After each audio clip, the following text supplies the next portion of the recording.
Hi friends, welcome to our channel. இன்றைக்கி என்ன பார்க்க போகிறோன்னா ஒரு சூப்பரான விலாக் தான். நான் ஃபுல்லாக என்னோடய விலாகில் வந்து நிறைய எம்ப்ராய்டரி ப்ளவுஸை உங்களுக்கு வீடியோஸ் போட்டிருப்பேன். பட் வந்து என்னால் தவிர்க்க முடியல. நிறைய என்கிட்ட அதுதான் வருது. இது டிசைனாக இருக்கிறதுனால உங்களுக்கும் யூஸ்ஃபுல்லாக இருக்கும், பார்க்குறதுக்கு கண்ணுக்கு நல்லா இருக்கும் அப்படின்றதுனால நான் வீடியோஸ் வந்து அப்லோட் பண்ணுறேன். உங்களுக்கு இந்த மாதிரி டிசைன்ஸ் வேணும்னா நீங்கள் போட்டுக்கோங்க. அதுக்காகவும் நான் வந்து போடுறேன். எதுவும் மிஸ் பண்ணாமல் எல்லா டிசைன்ஸும் உங்களுக்கு அப்லோட் பண்ணுறேன். என்னடா ரிப்பீட்டர்ஸாக இந்த சேனலில் வந்து ஃபுல்லாக எம்ப்ராய்டரி ப்ளவுஸ் தான் போட்டுட்டு இருக்காங்க அப்படின்னு நீங்கள் தப்பாக நினைக்காதீங்க. கண்டிப்பாக நிறைய வந்து என்கிட்ட எம்ப்ராய்டரி ப்ளவுஸ் தான் வருது. நான் இன்னும் பண்ண முடியல. வர்ற ப்ளவுஸை உங்களுக்கு வந்து இந்த டிசைன் வந்து உங்களுக்கு காட்டுறேன். ஃபுல்லாக இது ஒரு சில்க் சாரீ தான், ஒரு ஃபேன்சியான சில்க் சாரீ. அதுக்கு வந்து அவங்க ப்ளவுஸும் ரன்னிங் ப்ளவுஸ் தான் வந்தது. பார்டர் மட்டும் இந்த மாதிரி வந்தது, ஒரு சைடு இந்த மாதிரியும் இன்னொரு சைடு அதே மாதிரி இந்த பீக்காக் வர்ற மாதிரி கொடுத்துருந்தாங்க. அவங்க வந்து என்ன மாதிரி டிசைன் தைக்கணும், ஏதோ டிஃப்ரெண்ட்டாக ஸ்டிச் பண்ணி கொடுங்க அப்படின்னு சொல்லி கேட்டதுனால அவங்க சரி எப்படி தைக்கலான்னா, பேட்ச் ஒர்க் எதுவும் தைக்க முடியாது, அதனால் நல்லாவும் இருக்காது. ஒரு சில்க் சாரீனா நம்மளுக்கு வந்து ஏதாவது முக்கியமான ஃபங்க்ஷனுக்கு தான் கட்டிட்டு போவோம், இல்லை கிராண்டான ஃபங்க்ஷன் தான் கட்டுவோம். அப்படி இருக்கிறப்ப அந்த ப்ளவுஸ் வந்து சிம்பிளாக தைக்கிறதுக்கு முடியல. அதனால் நான் சஜஷன் பண்ணேன், மிஷின் ஒர்க் போட்டுக்கோங்க, நல்லா இருக்கும் அப்படின்னு சொன்னேன். மற்றபடி வேறு டிஃப்ரெண்ட்டாக நம்ம பேட்ச் ஒர்க் வச்சாலும் பழைய காட்டன் சாரீ மாதிரி தான் இருக்கும். பட் இப்போ ட்ரெண்டிங்கில் இருக்கிறது மிஷின் ஒர்க் இல்லையா, அதனால் மிஷின் ஒர்க் போட்டுக்கோங்க அப்படின்னு நானே சொல்லி அவங்களுக்கு மிஷின் ஒர்க் போட்டு கொடுத்து ஸ்டிச் பண்ணி கொடுத்தேன். இந்த டிசைன் வந்து பீகாக் டிசைன் எதுக்கு நான் சூஸ் பண்ணேன்னா, இந்த சாரீ ஃபுல்லாகவே பீகாக்காக இருக்குது. அதனால் அந்த டிசைனே கொடுத்தோன்னா நம்மளுக்கு சூப்பராக இருக்கும் அப்படின்ற நினப்பில் நான் வந்து பீகாக் டிசைனே கொடுத்தேன். ஸ்லீவுக்கு வந்து அந்த பீகாக் வந்து பார்டரில் வந்து ஒரே லைனாக ஒரு 4 வந்து இருக்குது, அங்கங்கே கேப் விட்டு. அது வந்து ஸ்லீவுக்கு அட்டாச் பண்ணும்போது நல்லாவே இல்லை. பீகாக் வந்து ஒரு சைடு ஃப்ரண்ட்டில் வரும், ஒரு சைடு ஒன்று வந்து பேக்கில் வருது, அந்த மாதிரி தான் இருக்குது. அதுக்கு நான் செப்ரேட்டாக கட் பண்ணி எடுத்துகிட்டு சென்டரில் ஒரு பீகாக் வர்ற மாதிரி வச்சு ஸ்டிச் பண்ணுறேன். லைனிங் வந்து அட்டாச் பண்ணாதப்பவே அந்த பார்டரை வந்து நான் ஜாயின் பண்ணிடுறேன். எதுக்குன்னா, லைனிங் அட்டாச் பண்ணிவிட்டு அதுக்கப்புறம் பார்டர் அட்டாச் பண்ணும்போது ஃபினிஷிங் வந்து கொஞ்சம் நீட்டாக இருக்காது அப்படின்னு சொல்லிவிட்டு நான் வந்து ஃபஸ்ட்டே வந்து அந்த பார்டரை வந்து அட்டாச் பண்ணிடுறேன். அட்டாச் பண்ணிவிட்டு அதுக்கப்புறம் ஸ்டிச் பண்ணுறேன். சென்டரில் அந்த பீகாக் இருக்குது, லெஃப்ட் சைடு ரைட் சைடு இருக்கிறது வந்து நம்மளுக்கு ஸ்டிச்சிங்கில் போனாலும் நம்மளுக்கு சென்டரில் ஒரு பீகாக் வரும். அதை பார்க்குறதுக்கு நம்மளுக்கு அழகாகவும் இருக்கும், நீட்டாகவும் இருக்குன்றதுனால நான் அப்படி வச்சேன். அதுக்கு மேலே லைனிங் கிளாத்தை வச்சு நான் தைச்சி ஃபினிஷ் பண்ணுறேன்.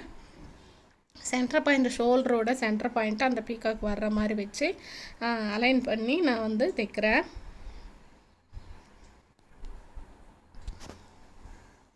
நிறைய எம்ப்ராய்டரி ப்ளவுஸ் தான் என்கிட்ட நிறைய வந்தது. அதனால தான் உங்களுக்கு 1 by 1 நான் எம்ப்ராய்டரி ப்ளவுஸே தான் போட்டுட்டு இருக்கேன். நிறைய பேட்ச் ஒர்க் ப்ளவுஸும் நான் ஸ்டிச் பண்ணியிருக்கேன். பட்டு மாற்றி நான் போடுறேன். எம்ப்ராய்டரி ஒர்க்கு ஒன்று, பேட்ச் ஒர்க்கு அந்த மாதிரி மாற்றி தான் போட்டுட்டு இருக்கேன். கண்டிப்பாக என்னோடய சேனலில் வந்து நீங்கள் எக்ஸ்பெக்ட் பண்ணுற மாதிரி நிறைய வீடியோஸ் வந்து நான் போடுறேன். எனக்கு சப்போர்ட் பண்ணுங்கள். இப்போ வந்து ஸ்லீவ் வந்து அட்டாச் பண்ணிவிட்டு அதுக்கப்புறம் நம்ம எக்ஸ்ட்ரா இருக்க கிளாத்தெல்லாம் கட் பண்ணி விட்டுடுறேன். எம்ப்ராய்டரி ப்ளவுஸ் போடுறதுனால என்ன ஒரு பெனிஃபிட்னால், நம்மளுக்கு வந்து கொஞ்சம் லைஃப் வரும். அது வந்து என்னோடய ஒப்பீனியன். ஆரி ஒர்க்கை விட எம்ப்ராய்டரி ஒர்க் வந்து நம்மளுக்கு லைஃப் வரும். அதனால தான் நான் ப்ரிப்பேர் பண்ணுறேன். என்னோடய கஸ்டமருக்கு கூட என்னோடய சஜஷன் கேட்பாங்க, ஆரி ஒர்க் போடவா இல்லை மிஷின் ஒர்க் போடவா அப்படின்னு கேட்குறாங்க. கேட்கும்போது நான் வந்து கம்பல்சரி அவங்களுக்கு சஜஸ்ட் பண்ணுறது வந்து மிஷின் ஒர்க்கு எனக்கு ரொம்ப பிடிச்சிருக்கு. ஆரி ஒர்க்கை விட மிஷின் ஒர்க் நல்லா இருக்குது. பட் என்னென்னா, ஆரி ஒர்க்கில் கொஞ்சம் கிராண்ட் லுக்கு கிடைக்கும், லைஃப் வராது. லைஃப்னால் நம்ம ஒரே நாளில் தான் போட முடியுமா, அவ்வளோ காசு செலவு பண்ணி நம்ம ஒர்க்கு போட்டு ஸ்டிச் பண்ணி ஒரு நாள் 2 நாள் மிஞ்சி போனால் அந்த கிராண்டாக இருக்கிற சாரீ வந்து என்ன ஒரு வருஷத்தில் எத்தனை வாட்டி கட்டுமோ அவ்வளோதான். அடுத்த வருஷம்னா அந்த பீட்ஸ் எல்லாம் கருத்துட்டு அதுக்கப்புறம் நம்ம யூஸ் பண்ணவே முடியாது. பழைய ப்ளவுஸ் மாதிரி இருக்கும். சாரீ புதுசாக இருக்கும், பட் வந்து ப்ளவுஸ் வந்து பழைய ப்ளவுஸ் மாதிரி இருக்கும். அதனால் என்னோடய ப்ளவுஸ் வந்து நிறைய வந்து நான் ஸ்டிச் பண்ணியிருக்கேன் ஆரி ஒர்க்கு. அதுக்கப்புறம் இப்போ வந்து வியர் பண்ணணுன்னாக்கா சாரீ புதுசாக இருக்குது, பட் ப்ளவுஸ் வந்து பழசாக இருக்கிற மாதிரியே இருக்குது. அந்த பீட்ஸ் எல்லாம் கருத்துட்டு நம்மளுக்கு வந்து பழைய பீட்ஸ் வச்சு ஸ்டிச் பண்ண மாதிரியே இருக்குது, ரொம்ப பிரைட்டாக இல்லாமல். அதனாலே நான் வந்து எம்ப்ராய்டரி ஒர்க் ஸ்டிச் பண்ணால் நம்ம பேட்ச் ஒர்க் ஸ்டிச் பண்ணிக்கணும். அப்படி இல்லைன்னா இந்த மிஷின் ஒர்க்கு போட்டுக்கலாம், ஆரி ஒர்க்கே போக வேணாம் அப்படின்னு சொல்லிவிட்டு நான் கம்முன்னு ஆகிட்டேன். அதனால் நான் என்னோடய கஸ்டமருக்கு கூட நான் அதுதான் சொல்லுவேன். நீங்களும் ட்ரை பண்ணி பாருங்கள். உங்களுக்கு எது கம்ஃபர்டபுளாக இருக்கோ அது நீங்கள் ஸ்டிச் பண்ணிக்கோங்க. உங்கள் கஸ்டமர் எப்படி கேட்குறாங்களோ அதுக்கு தகுந்த மாதிரி நீங்களும் தைச்சி கொடுங்க. என்னோடய சேனலில் வந்து நிறைய பேர் கேட்டிருக்கீங்க, எப்போவுமே நீங்கள் ஸ்வெட்டர் போட்டுகிட்டே இருக்கீங்களேக்கா, நீங்கள் எங்கே இருக்கீங்க அப்படின்னு ஒரு வந்து கமெண்ட்ஸில் கேட்டிருந்தாங்க, ஒரு ஃப்ரெண்டு கேட்டிருந்தாங்க. எனக்கு கொஞ்சம் சிரிப்பாக இருந்துச்சு அந்த கேள்வி கேட்டதுமே. நாமளே நோட் பண்ணலையே, இவங்க நோட் பண்ணியிருக்காங்களே அப்படின்னு சொல்லிட்டு எனக்கு கொஞ்சம் ஹாப்பியாகவும் இருந்துச்சு. பட் வந்து நான் வந்து நிறைய வீடியோஸில் சொல்லியிருக்கேன். அந்த ஸ்வெட்டரை பார்க்கும்போது எனக்கு அந்த கமெண்ட் தான் ஞாபகம் வருது. அதனால் மறுபடியும் நான் சொல்கிறேன். இது வந்து நம்ம ஸ்வெட்டர் போட்டுகிட்டு இருக்கேன். குளிர்காலத்தில் தான் நான் வந்து ஸ்டிச் பண்ணேன். ஜனவரி, பிப்ரவரி, டிசம்பரில் தான் ஸ்டிச் பண்ணது இந்த ப்ளவுஸு. பட் உங்களுக்கு இப்போ வந்து நான் போஸ்ட் பண்ணுறேன். ஏன்னா அவ்வளோ வந்து டிசைன்ஸ் என்கிட்ட இருக்குது. இன்னொன்றும் எடிட் பண்ணி போடுறதுக்கு கொஞ்சம் லேட் ஆகுது. அதனால் உங்களுக்கு கொஞ்சம் லேட்டாக போட்டாலும் நல்ல டிசைன்ஸ் வந்து எனக்கு என்னோடய சேனலில் உங்களுக்கு வீடியோஸ் அப்லோட் பண்ணுறேன். மறக்காமல் உங்களுக்கு ஏதாவது டவுட் இருந்தால் கூட எனக்கு வீடியோவில் கேளுங்க, கண்டிப்பாக நான் வந்து போடுறேன். ப்ளவுஸோட நாட் வந்து ஸ்டிச் பண்ணிக்கிறேன். கிளாத்தில் ஸ்டிச் பண்ணுற நாட்டே வேறு தான், நம்ம ரெடிமேடாக வைக்கிறதே வேறு தான். குவாலிட்டி சூப்பராக இருக்கும். ப்ளவுஸில் வந்து கிளாத்தில் வைக்கும்போது நான் எப்போவுமே ஃபஸ்ட்டு நாட்டு ஸ்டிச் பண்ணிவிட்டு அதுக்கப்புறம் தான் வந்து ப்ளவுஸோட பேக் பார்ட்டே ஸ்டிச் பண்ணுவேன். ஏன்னா நம்ம ஸ்டிச் பண்ணும்போது இந்த நாட்டை வந்து அட்டாச் பண்ணிட்டோன்னா ஃபினிஷிங் வந்து நீட்டாக இருக்கும், எந்த ஒரு பிசரும் தெரியாமல் அழகாக இருக்கும் பார்க்குறதுக்கு. எனக்கு அந்த நாட்டு வந்து ஓப்பனில் வைக்கும்போது எனக்கு ஒரு ஃபீல் தோணும், பிசுறாக இருக்கே, பார்க்குறதுக்கு நல்லா இருக்காது அப்படின்னு தோணிகிட்டே இருக்கும். பட் வந்து அதனாலே நான் வந்து லைனிங் ப்ளவுஸ் வந்து தைக்கும்போதே நான் வந்து இது மாதிரி நாட்டை ரெடி பண்ணிவிட்டு கம்பல்சரி ஸ்டிச் பண்ணும்போதே ரெடி பண்ணி தைச்சி முடிச்சுடுவேன். நீங்களும் இது மாதிரி ட்ரை பண்ணி பாருங்கள். எனக்கு ரொம்ப பிடிச்சிருக்கு. ப்ளவுஸ் வந்து பேக் சைடு தைக்கும்போதே நாட் ரெடி பண்ணிவிட்டு ப்ளவுஸில் அட்டாச் பண்ணுறது. நம்ம பைப்பிங் கொடுக்கும்போது அது அப்படியே தான் தைக்கணும், இன்விசிபிளாக தான் தைக்கணும். இன்விசிபிளாக தைக்க முடியாது, விசிபிளாக தான் தைக்க முடியும். அதுக்கு நம்ம ஒன்றும் பண்ண முடியாது பைப்பிங் கொடுக்கும்போது. மற்றபடி இந்த மாதிரி கேன்வாஸ் வச்சு தைக்கும்போது, இல்லை எம்மிங் வைக்கும்போது, இல்லை அப்படியே வச்சு திருப்பும் போதும் இந்த நாட்டை வந்து நம்ம இப்படி இன்விசிபிளாக வச்சுக்கலாம். நீட்டாக தான் இருக்கும். துணி வந்து ப்ளவுஸுக்கு தேவையான எல்லா கிளாத்தும் நான் கட் பண்ணிக்கிட்டேன். கட் பண்ணிவிட்டு எடுத்து நம்ம மிஷின் மேலே வச்சு தைக்கும்போது கொஞ்சம் சீக்கிரமாகவும் தைக்கலாம். அதே சமயம் அந்த பிசுரை வந்து கட் பண்ணிகிட்டே இருக்க வேண்டிய அவசியம் இருக்காது. ப்ளவுஸ் வந்து சென்டர் பாயிண்ட் வந்து ஃபஸ்ட்டு கட் பண்ணிக்கிறேன். ஏன்னா நம்மளுக்கு அந்த ஒர்க் வந்து கரெக்டாக அந்த சென்டர் பாயிண்டில் தான் வரணும். அதே மாதிரி ப்ளவுஸோட சென்டர் பாயிண்ட்டும் நான் கட் பண்ணிக்கிறேன். ப்ளவுஸில் வந்து ரெண்டும் ஒரே ஈக்குவலாக வச்சு சென்டர் பாயிண்ட் கட் பண்ணிக்கிறேன். கட் பண்ணிவிட்டு நம்ம தைக்க ஆரம்பிச்சிட்டோன்னா நம்மளுக்கு நீட்டாக வரும், ஈஸியாகவும் வரும் தைக்கிறதுக்கு. நான் வந்து கைடை மாற்றிட்டு இருக்கேன். ஏன்னா ஒன் சைடு ஃபுட்டை வந்து சேஞ்ச் பண்ணிகிட்டு இருக்கேன். ஒன் சைடு ஃபுட்டு வந்து சேஞ்ச் பண்ணிட்டோன்னா நம்மளுக்கு இந்த எம்ப்ராய்டரி ப்ளவுஸு இல்லை ஆரி ஒர்க் ப்ளவுஸு தைக்கிறதுக்கு கொஞ்சம் ஈஸியாக இருக்கும். சென்டர் பாயிண்ட்டை வந்து இது பண்ணிட்டேன். என்னோடய ஃபுட்டில் மிஷின் ஃபுட்டில் வந்து 3-in-1 ஃபுட் தான் நான் போட்டிருக்கேன்.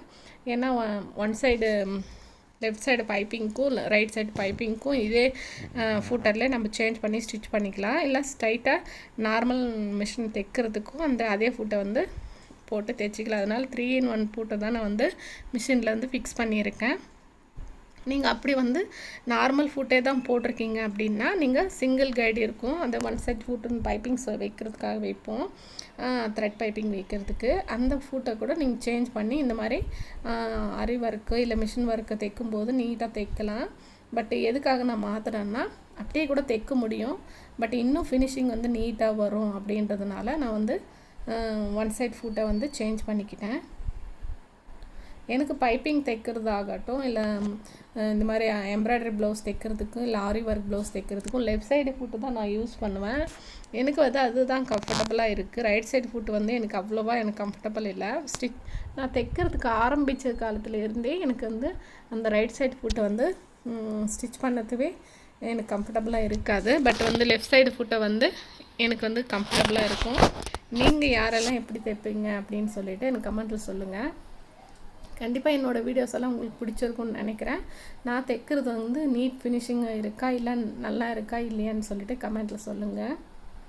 நிறைய வீடியோஸ் வந்து போடாமல் இருக்குது. கண்டிப்பாக இனிமேல் ஒன்றுன்னா நான் கண்டிப்பாக போடுறேன் உங்களுக்கு. இன்னும் நிறைய ஒரு 6-7 ப்ளவுஸுக்கே எம்ப்ராய்டரி ப்ளவுஸ் ஸ்டிச் பண்ணது இன்னும் வீடியோஸ் வந்து உங்களுக்கு அப்லோடு பண்ணல. கண்டிப்பாக போடுறேன். என்னோடய சேனல் வந்து சப்ஸ்கிரைப் பண்ணி வச்சுக்கோங்க. நான் போடுற ஒவ்வொரு வீடியோஸும் உங்களுக்கு நோட்டிஃபிகேஷன் வரும். பக்கத்தில் இருக்க பெல் ஐக்கானை கிளிக் பண்ணிவிட்டு ஆல் என்ற ஆப்ஷனை கிளிக் பண்ணி வச்சுக்கோங்க. அப்போ தான் நான் போடுற ஒவ்வொரு வீடியோவும் உங்களுக்கு நோட்டிஃபிகேஷனில் வரும். நாட் வந்து ப்ளவுஸ் தைக்கும் போதே நான் வந்து ஃபிக்ஸ் பண்ணிட்டேன். இப்போ எப்படி ஃபிக்ஸ் பண்ணணும் அதே சேம் ப்ரொசீஜரில் தான் நான் ஃபிக்ஸ் பண்ணுவேன். எம்மிங் வைக்கும்போது அதுக்கு தகுந்த மாதிரி கழுத்து பீஸ் வைப்போம் இல்லையா, அப்போ வந்து நான் அட்டாச் பண்ணிக்குவேன். இதே மாதிரி தையல் போட்டு அப்படியே திருப்பி விடுறதா இருந்தால் இந்த மாதிரி தைப்பேன். பாருங்கள், அந்த ஒன் சைட் ஃபுட் வந்து சேஞ்ச் பண்ணி தைச்சதுனால எவ்வளோ நீட்டாக வருது நம்மளுக்கு. கரெக்டாக அந்த ஒர்க்கு வந்து கரெக்டாக கட் ஆகி நம்மளுக்கு நீட்டாக இருக்கும். அதனால் நான் வந்து எப்போவுமே ஒன் சைடு ஃபுட்டை வந்து சேஞ்ச் பண்ணிக்குவேன். அந்த ஒர்க்கு தான் அந்த மாதிரி சேஞ்ச் பண்ணிக்குவேன். ஒரு மாதிரி அந்த பார்டர் மட்டும் திக்காக இருந்துச்சுன்னா நான் ஒன் சைடு ஃபுட்டு வந்து யூஸ் பண்ணிக்குவேன். திக்காக இல்லாமல் மெலிசாக தான் இருக்குது, நார்மலாக தான் இருக்குது அப்படின்னா நான் சிங்கிள் கைடில் தைக்காமல் நார்மல் கைட்லேயே வச்சு தைப்பேன். பாருங்கள், நீட்டாக வருது, ஃபினிஷிங்கு சூப்பராக இருக்குது. எந்த ஒரு நான் நிறைய வீடியோஸில் வந்து ஸ்டிச் பண்ணியிருப்பேன். கேன்வாஸ் பேப்பர் வச்சு கூட ஸ்டிச் பண்ணியிருப்பேன், இல்லை கிளாத் வச்சு ஸ்டிச் பண்ணியிருப்பேன், பார்த்துருப்பீங்க. இந்த ப்ளவுஸ்க்கு வந்து நான் ஏன் அதுக்கு மாதிரி தைக்கலைனாக்கா இந்த ஒர்க்கே கொஞ்சம் திக்காக இருக்குது. அதனால் வந்து கேன்வாஸ் பேப்பர் வச்சு நான் தைக்கலை. அதனாலேயே நான் நார்மலாக லைனிங் கிளாத்தை மட்டும் அட்டாச் பண்ணி தைக்கிறேன். இதில் பட் என்ன ஒரு டிஸ்அட்வான்டேஜ்னாக்கா எம்ப்ராய்டரி ஒர்க் போடுறதா இருந்தாலும் சரி, ஆரி ஒர்க் போடுறதா இருந்தாலும் சரி, அவங்க வந்து போடுற இடத்துல போட்டுருவாங்க. நாம் தான் அட்ஜஸ்ட் பண்ணி அந்த கிளாத் எங்கெங்கே பத்தலையோ அங்கெல்லாம் ஜாயின் பண்ணி அட்ஜஸ்ட் பண்ணி தான் தைக்கணும். இது வந்து நம்மளோட டியூட்டி, தைக்கிறவங்களோட டியூட்டி, டெய்லர்ஸோட டியூட்டி. இப்போ வந்து சைடில் வந்து பத்தலைன்னு சொல்லிவிட்டு நான் வந்து துணி ஜாயின் பண்ணிகிட்டு இருக்கேன். நம்மளுக்கு எந்தெந்த இடத்துல துணி பத்தலையோ அந்தந்த இடத்துல நம்ம இந்த மாதிரி சின்னதாக ஜாயின் போட்டு தான் தைக்க வேண்டியது இருக்குது. பட் இருந்தாலும் பரவாயில்ல, ஃப்ரண்ட்டில் தானே வருது நம்மளுக்கு, அதனால் அட்ஜஸ்ட்மெண்ட் பண்ணிக்கலாம். நிறைய டைலர்ஸ் வந்து இந்த மாதிரி தான் தைச்சி கொடுக்க வேண்டியதாக இருக்குது. எதுவுமே நம்மளால் மாற்ற முடியாது. ஒரு பீரியடெல்லாம் ஒரு 10 வருஷம் முன்னாடி வச்சுக்கோங்களேன், அப்போ வந்து இந்த மாதிரி ஜாயிண்டெல்லாம் போட்டு தைச்சோன்னாக்கா எனக்கு இந்த ஜாயிண்டெல்லாம் போடாமல் தைச்சி கொடு, உனக்கு துணி வேணாலும் எவ்வளோ வேணாலும் நான் எடுத்து கொடுத்துட்றேன் அப்படின்னெல்லாம் சொல்லி என்கிட்ட தைச்சிட்டு போயிருக்கிறவங்கெல்லாம் இருக்காங்க. அதனால தான் நான் தான் சொன்னேன்ல, நிறைய கஸ்டமருங்க ஒவ்வொருத்தரும் ஒரு விதமாக இருப்பாங்க. அவங்களுக்கு ஸ்டிச் பண்ணி கொடுத்து அவங்களுக்கு ப்ளவுஸ் கொடுத்து அனுப்புறதுக்குள்ளே நம்மளுக்கு போதும் நான் எடுத்து அவங்க கேட்குற கேள்விகளுக்கு நம்மளால் பதில் சொல்லவே முடிய மாட்டேங்குது.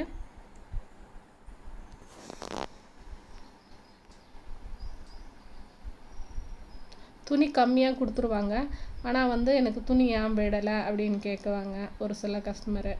துணி வந்து கம்மியாக கொடுப்பாங்க. அவங்க வந்து ஆக்சுவலாக 40 சைஸ் 42 சைஸ் வரைக்கும் இருப்பாங்க. துணி மட்டும் அந்த சாரியில் வர கிளாத் வந்து கொடுத்துருவாங்க. ஸ்லீவும் லென்த்தாக வைக்கணும், அப்புறம் வந்து பாடி மெஷர்மெண்ட்டும் லென்த்தாக வைக்கணும். இதெல்லாம் வைக்கணும் அப்படின்னாக்க துணி வந்து ஜாஸ்தியாக இருந்தால் தான் நான் கரெக்டாக தைக்க முடியும். அதனால் நான் வந்து ஃபஸ்ட்டு அவங்க வந்து ப்ளவுஸ் கொடுக்கும்போதே அவங்க கொடுத்த ப்ளவுஸ் எவ்வளோ சைஸில் இருக்குது, எவ்வளோ இருக்குது அப்படின்னு சொல்லிவிட்டு நான் செக் பண்ணிவிடுவேன். அவங்க வந்து எந்த மாதிரி சைஸில் இருக்காங்க, 32வா 34ஆ 36ஆ இல்லை 40ஆ அப்படின்னு பார்த்துட்டு அவங்க கொடுத்த ப்ளவுஸுக்கும் நம்ம கொடுத்த துணிக்கும் கரெக்டாக இருக்கான்னு செக் பண்ணிவிட்டு, முடியலனாக்கா இல்லை இந்த துணி பத்தாது அப்படின்னு நான் சொல்லிவிடுவேன். ஒரு வேளை சில்க் காட்டன் கிளாத் எடுத்து கொடுங்க, தைச்சி கொடுக்குறேன் அப்படின்னு சொல்லுவேன். இல்லை நீங்களே கூட எடுத்து தைச்சி கொடுங்க அப்படின்னு சொல்லுவாங்க. இந்த மாதிரி தான் நான் ஃபஸ்ட்டே வந்து அவங்க கொடுக்கும்போதே நான் வந்து கேட்டு சொல்லிவிடுவேன். ஏன்னா நம்ம ஸ்டிச் பண்ணதுக்கப்புறம் நம்மளெல்லாம் அவங்க கேள்வி கேட்கக்கூடாது. அவங்க பணம் கொடுக்குறாங்க, நம்ம தைச்சி கொடுக்குறோம், அவ்வளோதான். நம்மளுக்கு அந்த சர்வீஸ் மட்டும்தான் பண்ண முடியும். அவங்க கேட்குற கேள்விக்கெல்லாம் நம்மளால் பதில் சொல்ல முடியாது, இல்லை அவங்க திட்டெல்லாம் நம்ம வாங்கிட்டு இருக்க முடியாது. இதுதான் என்னோடய ஒப்பீனியன். ஒரு தடவைக்கு 2 தடவை நான் ஃபஸ்ட்டே அந்த கஸ்டமர்கிட்ட சொல்லிவிடுவேன். இந்த ப்ளவுஸில் இப்படி தான் வரும், தைக்கவா வேணாவா அப்படின்னு நான் கேட்டுருவேன். எல்லாமே ஓகே அப்படின்னு சொன்னதுக்கப்புறம் தான் அந்த துணியிலே நான் கை வைப்பேன். இது வந்து என்னோடய பாலிசி. ஏன்னா நான் ஒரு சில கஸ்டமருக்கு புதுசாக தைக்கும்போது நான் அந்த அதை வந்து நான் ஃபேஸ் பண்ணியிருக்கேன். அதனாலே நான் எப்போவுமே கேட்டுருவேன், இந்த மாதிரி தான் தைச்சிடவா இல்லை வேண்டாமா அப்படின்னு சொல்லிட்டு. சாரீக்கு ஃபால்ஸும் வச்சுட்டேன். சாரீ ஓரமும் ஒரு சைடு மட்டும் தான் தைச்சேன், இன்னொரு சைடு வந்து கொஞ்சம் வந்திருக்கு, அதனால் அப்படியே விட்டுட்டேன். ஓகே ஃப்ரெண்ட்ஸ், இந்த வீடியோ பிடிச்சிருந்தால் மறக்காமல் லைக் பண்ணுங்கள், ஷேர் பண்ணுங்கள், மறக்காமல் என்னோடய சேனலை சப்ஸ்கிரைப் பண்ணிக்கோங்க. நீட்டாக ஃபினிஷிங் ஃபுல்லாக முடிச்சதுக்கப்புறம் இப்படி தான் இருக்குது ப்ளவுஸு. நீட்டாக இருக்குது பாருங்கள். நாம் வந்து மார்க் பண்ணி கொடுத்தா அப்படியே போட்டு தருவாங்க. இல்லை அப்படி இருந்தாலும் நல்ல எக்ஸ்பீரியன்ஸ் இருக்கிறவங்கக்கிட்ட கொடுத்தோன்னா அவங்களே நம்ம மெஷர்மெண்ட் சொல்லிவிட்டு அதுக்கு தகுந்த மாதிரியும் அவங்க மார்க் பண்ணி ஸ்டிச் பண்ணிக்குவாங்க. நான் வந்து மெஷர்மெண்ட்டு சொல்லிவிடுவேன், அவங்க வந்து மார்க் பண்ணி ஸ்டிச் பண்ணி கொடுப்பாங்க. ஓகே ஃப்ரெண்ட்ஸ், இந்த வீடியோ பிடிச்சிருந்தால் மறக்காமல் லைக் பண்ணுங்கள், ஷேர் பண்ணுங்கள், மறக்காமல் என்னோடய சேனலை வந்து சப்ஸ்கிரைப் பண்ணிக்கோங்க. ஓகே ஃப்ரெண்ட்ஸ், பாய், தேங்க்யூ.